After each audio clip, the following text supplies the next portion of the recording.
여러분은 속마음을 혹시 다른 사람들에게 들켜본 적이 있습니까? 우리가 진실을 말하는지 거짓을 말하는지 판별하는 기계가 바로 거짓말 탐지기입니다.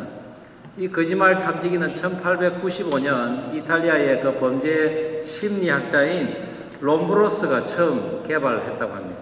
당시에는 혈압을 측정하는 그 장비가 없었기에 물을 가득 채운 통에 그 용의자의 팔뚝을 집어넣고 혈압의 그 변동사항을 체크했다고 합니다.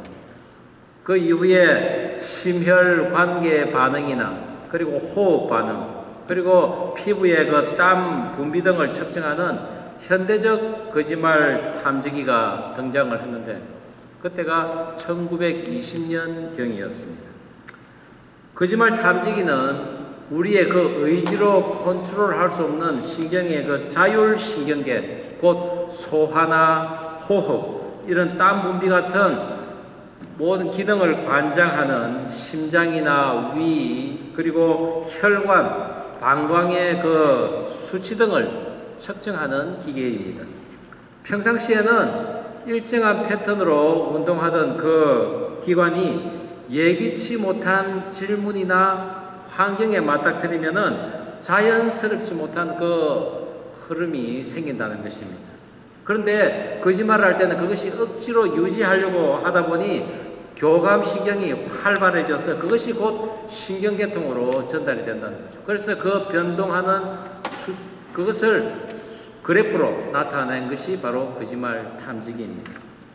거의 90% 이상이 정확하다고 하지만은 이것은 대상자의 그 심리 상태나 또한 지적 수준 그리고 건강 상태에 따라서 변동이 있을 수 있다는 것입니다. 그래서 법정 증거로서의 효력은 없다고 합니다. 다만 자신이 거짓말을 한다는 그 상황에서 나타나는 심경의 변화나 그리고 심리적 압박을 받아서 스스로 자백을 하는 경우가 자주 있다고 합니다. 갑자기 거짓말 탐지기 이야기를 하는 이유는 요즘 한국에서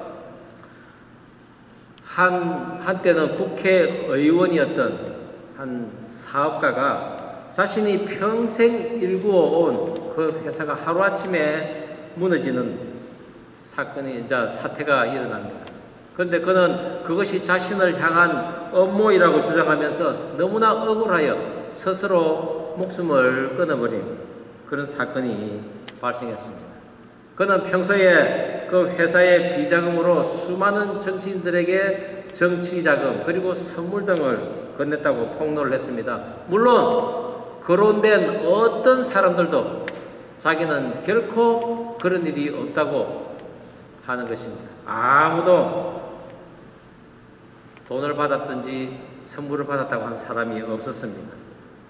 현 정권 중심부에 있는 사람들이 연루되다 보니 대통령에게 많은 지금 부담이 되고 있지만 현재 검찰이 조사 중이어서 사실 여부를 우리는 기다려 보아야 하겠지만 그렇다고 진실을 가리기 위해서 거짓말 탐지기를 동원한들 그들의 속을 들여다볼 수는 없지 않겠습니까?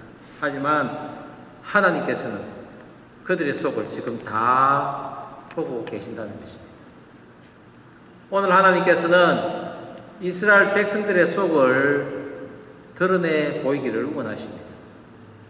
불평불만하는 그 이스라엘 백성들을 하나님께서는 내가 너희들을 시험하리라 라고 하시는데 그것은 하나님의 계명과 율법 그리고 말씀을 가지고 나타내려고 하십니다. 이 시험이라는 히브리어 나사라는 단어는 시험하다라는 뜻도 있지만은 정명해서 보이다라는 의미도 있습니다. 즉 하나님의 말씀과 율법으로 그들이 어떠한 삶을 살고 있는지 또한 그들의 마음속에는 어떤 뜻이 있는지 하나님께서 정명해 보이시겠다는 것입니다. 로마서 3장 20절에는 율법의 행위로는 결코 어렵다함을 입지 못한다고 했습니다. 그러나 율법은 죄를 깨닫게 한다고 했습니다. 홍해바다를 여신 그 하나님을 모세와 온 이스라엘 백성들이 찬양을 했습니다. 그런데 그 찬양 소리가 채 사라지기도 전에 광야에 들어선 이스라엘 민족들은 마실 물이 없어서 다시 불평을 하기 시작합니다. 이에 하나님께서는 한 나무를 가리키시고 모세는 그 나무를 물에 던져 쓴 물을 단물로 바꾸습니다. 그리고 하나님께서는 그들을 12개의 샘이 있고 그리고 70그루의 종려 나무가지가 있는 앞으로 이스라엘 백성들이 가야 할 새 땅과 새 하늘의 예시인 오아시스 엘림으로 인도하셨습니다. 그 엘림에서 이제 보름이나 약 20일 가까이 쉼을 얻은 이스라엘 백성들이 다시 길을 떠납니다. 그런데 애굽에서 나온 지 한 달째 되는 그들이 신 광야에 도달했을 때 양식이 떨어진 것입니다. 다시 불평, 불만이 시작됩니다. 그래도 하나님께서는 그들에게 노하지 않으시고 내가 너희들에게 양식을 줄 것이라고 하십니다. 그러나 매일 일용할 양식을 줄 테인데 너희는 그것을 거두라고 합니다. 하나님께서는 이것으로서 내가 너희들이 율법을 지키는지 안 지키는지 시험하리라고 했습니다. 하나님의 명령을 지키는 자도 있고 지키지 않는 자도 생겨납니다.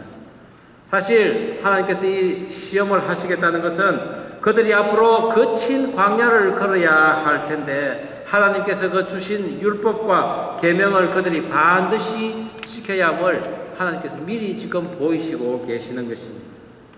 왜냐하면 그들이 율법과 계명을 지키며 하나님을 의지해야만 그 광야에서 살아남을 수 있기 때문입니다.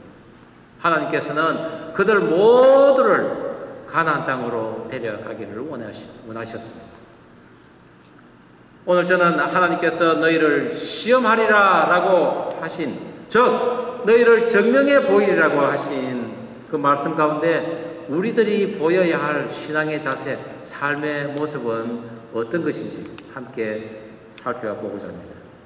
하나님께서 증명해 보이시는 것, 그 첫 번째는 말씀대로 살지 않는 자의 그 양식에는 벌레가 생기고 냄새가 난다는 것입니다.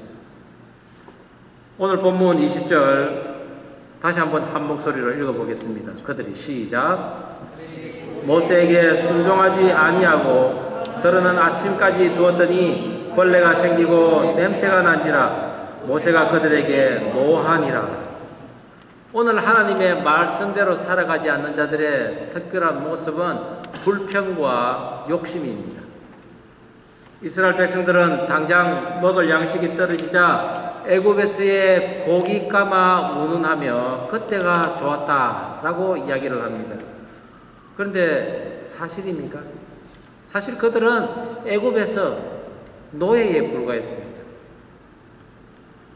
애국 감독자들의 그 혹독한 감시하에 약간의 떡과 고기를 맛보았을지는 모르겠지만은 그들은 결코 배불리 먹은 적은 없었을 것입니다.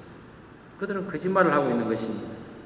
그러면서 차라리 노예 생활하던 그때가 그립다면 왜 이 광야로 우리들을 이끌어내어 모두가 굶어 죽게 만드느냐고 원망을 하는 것입니다. 밤새도록 중얼중얼대며 불평하는 것입니다. 노예가 사실 뭘 그리 자랑할 게 있겠습니까? 애굽의 마지막 재앙 때 어린 양을 잡아 피를 그 문술주에 바르고 그리고 그 고기를 구워 먹었을 때 그때 죽었으면 좋았을 것을 그렇게 하는 것, 그것은 결국 하나님의 공의로운 치리하심을 불평하는 것입니다. 어쩌면 그들은 6월절 어린 양을 잡아 먹었을 그 밤이 아마 가장 행복했을지도 모릅니다. 그러나 그들은 젖과 꿀이 흐르는 땅으로 인도하시는 그 하나님의 마음을 깨닫지 못했던 것입니다. 혹여 저와 여러분이 지금 나의 삶이 과거에 비해서 부유하지 못하다고 해서 이런 불평을 해서는 안 됩니다. 왜 그렇습니까? 지금 하나님께서는 우리들의 인생을 지금부터 이끌기를 시작하시는 것이기 때문에 하나님께서는 이스라엘 백성들에게 그래도 진노하지 않으시고 양식을 비와 같이 내리겠다고 하십니다. 왜 그랬을까요? 그것은 그들의 신앙이 젖먹이 신앙에 불과하기 때문입니다. 아직은 그들은 단단한 음식, 즉 율법을 소화해낼 만한 그런 단계가 아니었다는 것입니다. 그렇지만 하나님께서는 내가 이제부터는 너희들이 나의 율법과 계명을 지키는지 안 지키는지 시험하리라고 합니다. 언제나 우리가 우유만 마실 수는 없습니다. 우리는 하루빨리 단단한 음식을 먹고 소화해낼 수 있어야 한다는 것입니다. 우리 신앙도 마찬가지라는 것이죠. 우리가 처음 하나님을 믿기 시작하면은 기적과 같은 그런 기도 응답을 받을 때가 많이 있습니다. 왜 그럴까요? 그것은 나의 기도에 욕심이 들어있지 않기 때문입니다. 오직 간절한 하나님만 찾으면은 하나님께서 반드시 들어주실 거라는 그런 믿음이 있기 때문입니다. 정말 가장 순수하고 정말 가장 하나님을 믿을 때라는 그때의 기도이기 때문입니다. 그때는 하나님과 함께라면 불 가운데도 물속이라도 뛰어들 수 있을 것이라고 생각을 합니다. 그러나 우리가 조금 신앙생활을 하기 시작하면은 왠지 모를 교만과 그리고 내 안에 탐욕이 생기기 시작합니다. 하나님을 믿는다고 하지만 막상 어려움이 닥쳐오면은 불평과 불만이 나옵니다. 그것이 바로 우리들의 자화상인 것입니다. 그런 우리들을 하나님께서는 결코 꾸짖지 않으시고 만나와 메추라기를 주셔서 먹게 하십니다. 그리고 우리들의 그 흥분된 그런 마음을 진정시키십니다. 그 후에 감사를 원망으로 쉽게 바꾸는 그런 죄성이 우리 안에 있음을 깨닫게 하시는 것입니다. 그것이 바로 우리의 마음속을 증명해 보이시는 하나님의 의지가 있는 것입니다. 하나님께서 또 하나 증명해 보이는 것이 욕심입니다. 불평불만이 왜 나옵니까? 내 안에 있는 그런 탐욕이 채워지지 않기 때문입니다. 내가 원하는 만큼 이루어지지 않고 채워지지 않기 때문입니다. 그렇다면 자기가 원하는 만큼 얻으면은 만족합니까? 결코 그렇지 않습니다. 더 가지고 싶어 하는 게 인간의 탐욕입니다. 사무엘하 12장에 보면은 소와 양떼가 심이 많은 부자와 오직 암양 새끼 한 마리만 있는 가난한 사람의 이야기가 나옵니다. 어느 날 부자에게 한 행인이 찾아왔는데 그 부자는 자기의 소와 양떼를 잡지 않고 오직 한 마리의 암양 새끼만 있는 가난한 사람의 암양을 빼앗아 그 행인에게 대접한다는 이야기가 있습니다. 물론 이것은 다윗이 자기의 그 부하 장수인 우리아의 아내 바세바를 취한 것에 대한 나단 선지자의 책망이었습니다. 떡 하나 있는 사람에게 하나의 떡이 더하면 너무나 행복할 것입니다. 그러나 99개의 떡이 있는 사람은 결코 그 99개에 대한 떡에 대해서 만족해하고 행복하지 않습니다. 왜? 하나를 지금 더 채워야 하기 때문입니다. 자기 자신 안에 다리를 틀고 있는 그 탐욕을 채우지 못하기 때문에 불평, 불만을 하는 것입니다. 그래서 모세는 이스라엘 백성들에게 너희가 불평, 불만하고 있는 너희의 그 어두운 장막에서 다 나와서 여호와께 가까이 오라고 하고 있는 것입니다. 저나 여러분이 지금 뭔가에 불평하고 불만으로 가득 차가 있다면은 우리 안에 그 불평, 불만의 아비인 탐욕이 자리 잡고 있다고 보시면 됩니다.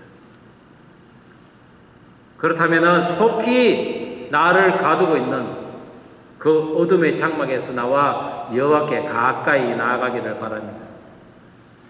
그분이 해결해 주실 것입니다. 자신의 장막에서 나와 광야에 나타난 그 하나님의 영광을 바라본 이스라엘 백성들이 하나님의 말씀대로 하늘로부터 비같이 내리는 그 만나와 메추라기를 거두게 됩니다. 만나, 이스라엘 히브리어로 만후라는 단어입니다. 이것이 무엇이냐라는 의미입니다. 이 땅에서는 본 적도 없는 하늘나라의 양식인 것입니다. 하나님께서는 이스라엘 백성들에게 만나를 매일 일용할 만큼 거두는데 1인당 한 오멜, 오늘날로 치면 2.3리터 정도 됩니다. 그 정도씩 거두고 그것을 결코 내일까지 남기지 말라고 합니다. 그 이야기는 내일을 위해서 남기지 말 뿐 아니라 혹여 내일을 염려해서 오늘 족하게 먹지 못하는 그런 사태가 발생할까봐 하나님께서 미리 말씀하신 것입니다. 오늘 주신 만나 풍성하게 먹어야 합니다. 우리들의 걱정도 마찬가지 아니겠습니까? 오늘 걱정 내일까지, 또 내일 걱정 오늘 하지 않기를 바랍니다. 오늘 걱정은 오늘 하나님께서 해결해 주실 것입니다. 내일 것은 내일 해도 늦지 않습니다. 물론 준비해야 될 사항들은 미리 다 준비를 해야 되겠죠. 그러나 근심에 쌓여서 내일 할 일, 그것 때문에 오늘 할 일을 하지 못하는 그런 모습은 되지는 말아야 하는 것입니다. 그래서 마태복음 6장 34절 말씀에도 그러므로 내일 일을 위하여 염려하지 말라. 내일 일은 내일이 염려할 것이요 한날의 괴로움은 그날로 족하니라 라고 하고 있습니다. 내일은 우리가 무엇을 먹을까, 무엇을 입을까, 또한 그 일이 어떻게 될까 하는 걱정들 모두 내일이면 해결될 줄 믿습니다. 예수님께서도 제자들에게 기도를 가르쳐 주시면서 이 땅의 것에서 가장 먼저 구해야 될 것이 양식이라고 했습니다. 그런데 그 양식은 일용할 양식입니다. 당시에는 하루하루 벌어 먹는 일일 노동자들이 많았습니다. 그래서 당연히 몸이 아프면 그날의 양식을 구하지 못합니다. 그래서 일일 양식을 구한다는 것, 그것은 나의 건강도 하나님께서 주십사 하고 기도하는 것입니다. 우리의 필요를 무엇보다도 하나님께서 다 알고 계시기에 우리가 일용할 양식을 구할 때 하나님께서는 덤으로 우리의 건강도 지켜주실 것을 믿으시기 바랍니다. 하루하루 최선을 다해 사는 것이 내일을 준비하는 것입니다. 그러나 내 속에 탐욕이 가득한 사람은 열심을 내어서 남들보다 조금이라도 더 거두어 드리려고 합니다. 이스라엘 백성들도 이미 배가 고팠던 기억이 있기에 혹이라도 내일 만나가 내리지 않으면 어떡하냐 의심을 합니다. 또한 내일도 주님 배를 채워야 하지 하며 또한 근심을 합니다. 그래 함으로써 하나님께서 말씀하신 것을 어기는 것입니다. 어떻게 되겠습니까? 하나님의 말씀에 따르지 않고 내일 끝까지 거둔 자도 있었지만 많이 거둔 자도 과하지 않고 적게 거둔 자도 부족하지 않는 그런 양식을 그들이 거두었던 것입니다. 이 말은 일용할 양식에 어느 누구도 과함이나 부족함이 없었다는 것입니다. 그러나 내일을 위해 남겨둔 만나는 벌레가 생기고 구더기가 생기는 것입니다. 그리고 또한 악취가 나는 그런 만나로 변해버린 것입니다. 이 벌레라는 토라라는 단어는 개걸스럽게 먹는 구더기를 뜻합니다. 그리고 이 냄새는 분노하다, 불쾌하다라는 단어를 의미를 가지고 있습니다. 먹다 남은 만나에 나의 영혼을 갉아먹는 그런 구더기가 생기는 것입니다. 그리고 불쾌한 악취가 나는 것입니다. 하나님께서 주신 하늘의 양식을 구더기가 생기고 또한 악취가 나는 쓰레기로 만들어버린 것입니다. 무엇이 말입니까? 내 안에 있는 탐욕과 근심이 그렇게 만든 것입니다.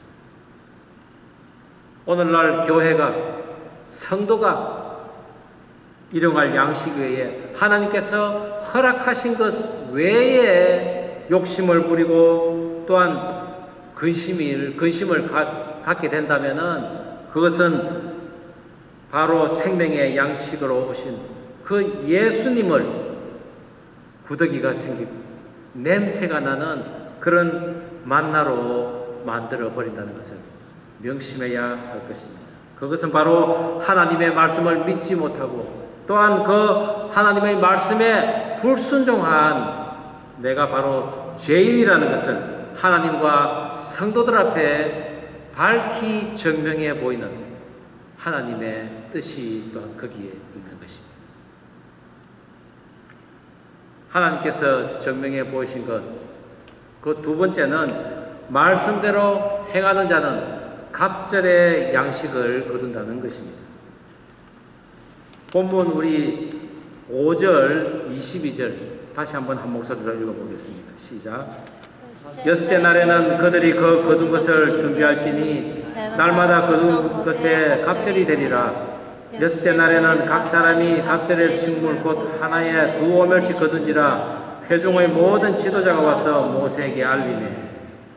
하나님께서 모세를 통해 명령하신 것은 6일째 되는 날, 그날은 너희가 거둔 것이 갑절이 될 것인데 그것을 예비하라고 말씀하십니다.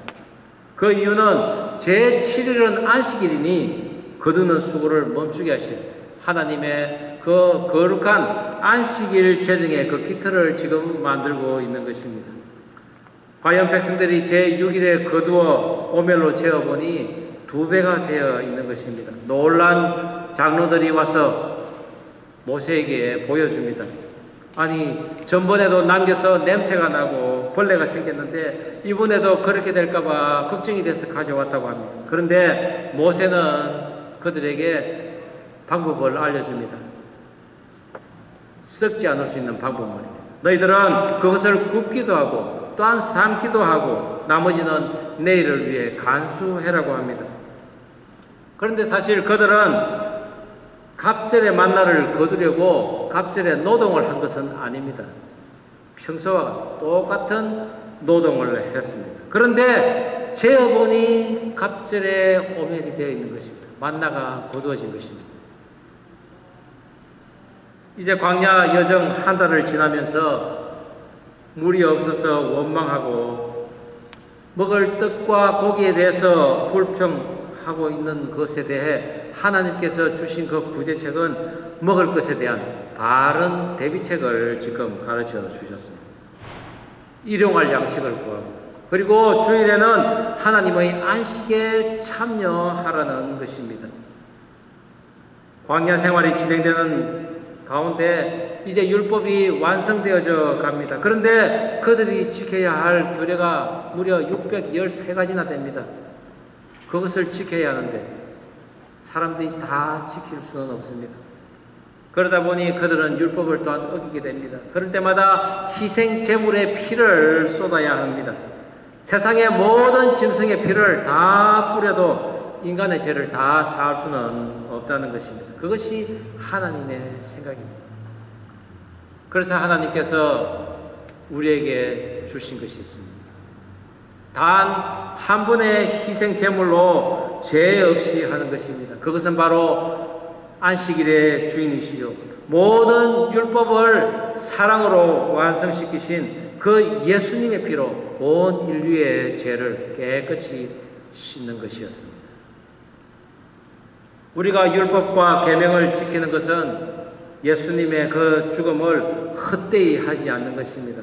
또한 율법과 계명을 지킴으로써 우리 죄가 또한 우리 죄를 살펴볼 수 있는 것입니다. 그러나 무엇보다도 그 예수님께서 흘린 피로 말미암아 우리 죄가 사해지고 우리는 영원한 구원을 얻은 것입니다. 우리는 광야를 살아가는 이민자입니다. 물이 떨어질 때가 있고 또한 고기를 못 먹을 때가 있습니다.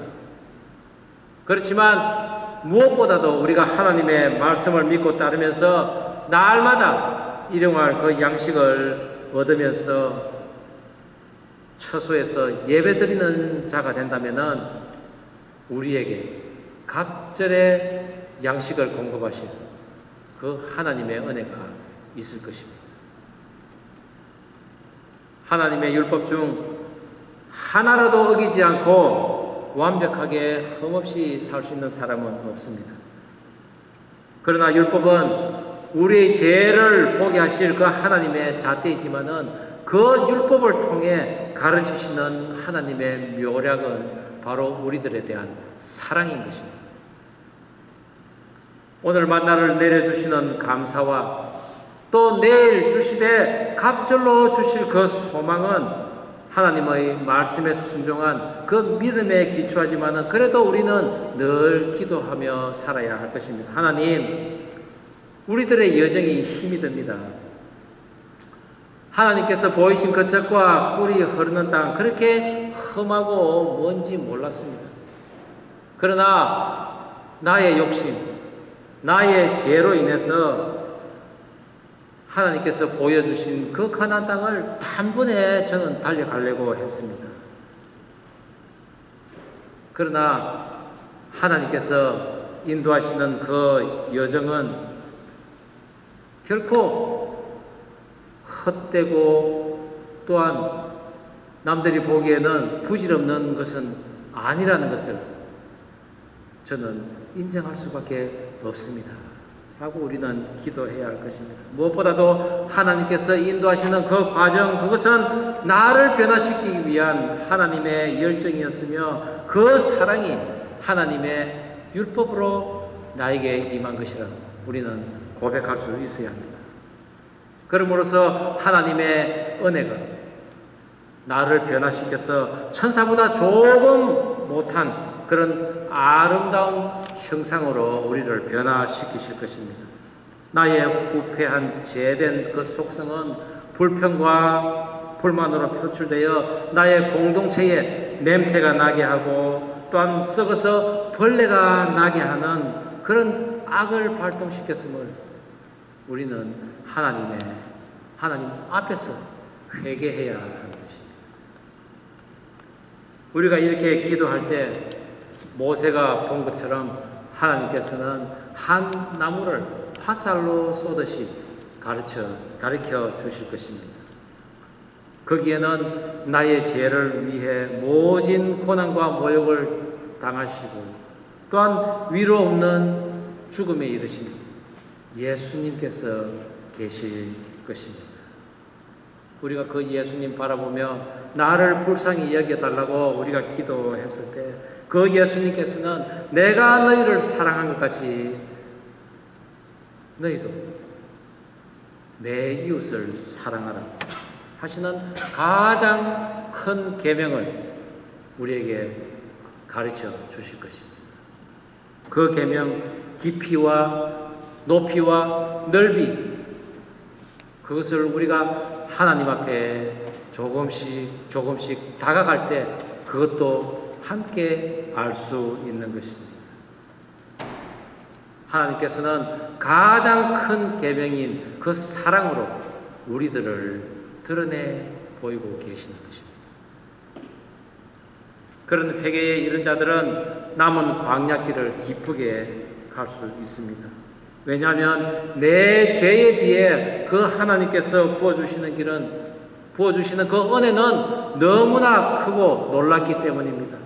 그래서 우리는 가볍고 감사하는 마음으로 그 길을 갈 수 있습니다. 그러나 감사를 모르는 사람, 불평이 남아있는 사람, 때마다 무리를 선동하여 악으로 유인하는 그런 사람들은 자기 죄를 모르기 때문에 하염없이 그 하나님을 근심시킬 따름입니다.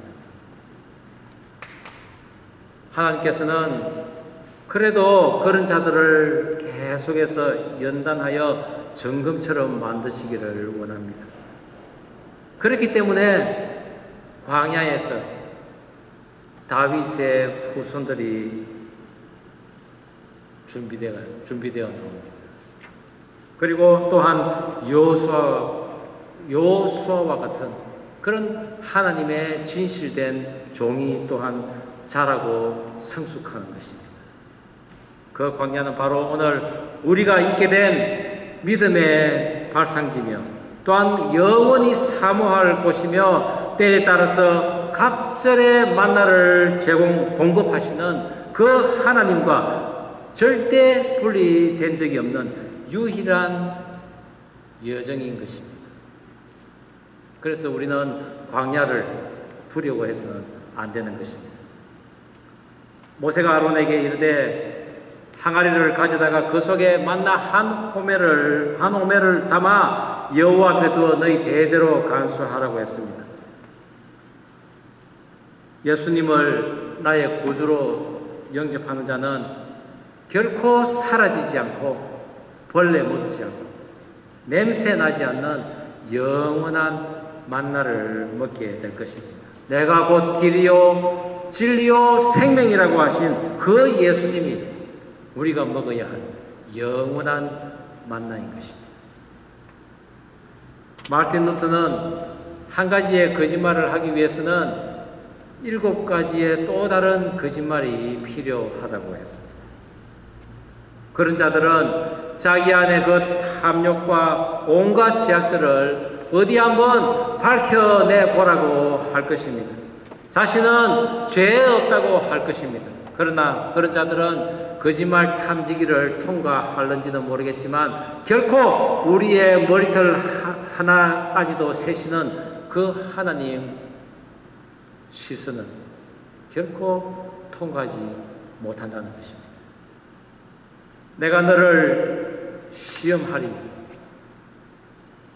우리를 광야로 이끄신 것은 감추어진 만나를 먹게 하기 위한 그 하나님의 비밀이 있었습니다. 그 광야에서 주신 그 율법과 계명은 우리의 죄된 습성을 알게 하시고 또한 죄에서 돌이키게 할 하나님의 묘략이요 하나님의 정명하심이었다는 것을 명심합니다. 언제나 나의 삶이 하나님의 율법과 계명으로 살아가는 저와 여러분 되기를 주의 이름으로 축원합니다. 기도하시겠습니다.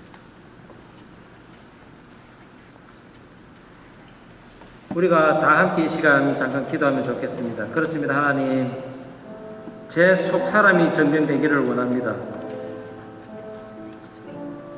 내 안에 꽈리를 털고 있는 탐욕으로 인하여 늘 내 입에 불평과 불만이 나오지는 않는지 살펴보기를 원합니다. 혹여 나에게 벌레가 있고 또한 악취가 나지는 않는지,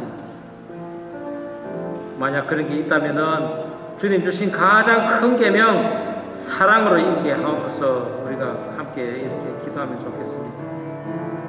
오늘 어려움도 이기게 하시는, 내일의 양식도 공급하시는 그 여호와 하나님의 능력을 늘 체험하며 살게 하여 주옵소서라고 우리가 기도하면 좋겠습니다. 다 함께 기도하시겠습니다. 하나님 아버지 감사드립니다. 오늘도 주신 말씀으로 저희들이 또 살아가기를 원합니다. 그렇습니다. 하나님, 제 속 사람이 하나님 앞에 정명되기를 원합니다. 우리의 탐욕으로 인해서 늘 불평불만하며 사는 삶이었습니다. 그렇지만 하나님, 비록 나에게 냄새가 나고 또한 벌레가 들끓는 그런 모습이 있다면은 하나님 주신 그 큰 사랑으로 깨끗이 제하여 주옵소서. 오늘 나에게 어려움이 있습니까? 또 내일의 양식으로 인하여 걱정이 됨이 있습니까? 오늘 일용할 양식으로 인하여 모든 근심 걱정 떠나갈지어다. 주님 도와주시옵소서. 하나님 아버지 주신 말씀 가슴에 담습니다. 하나님의 율법과 계명으로 우리의 속사람이 증명되기를 원합니다. 나의 탐욕으로 불평 불만이 나오진 않는지, 벌레와 악취가 나진 않는지 주님 주신 가장 큰 계명 사랑으로 이기게 하옵소서. 주님 주시는 그 사랑의 계명으로 살아갈 때 오늘의 어려움 이기게 하시고 또한 내일의 양식도 공급되는 은혜가 있을 줄 믿습니다. 하나님의 율법과 계명은 결코 속박이 아니라 우리를 자유케 할 사랑이었음을, 우리가 하나님의 자녀임을 증명하는 것이었음을 알게 하는 은혜가 있게 하옵소서. 감사드리오며 예수님 이름으로 기도드립니다. 아멘.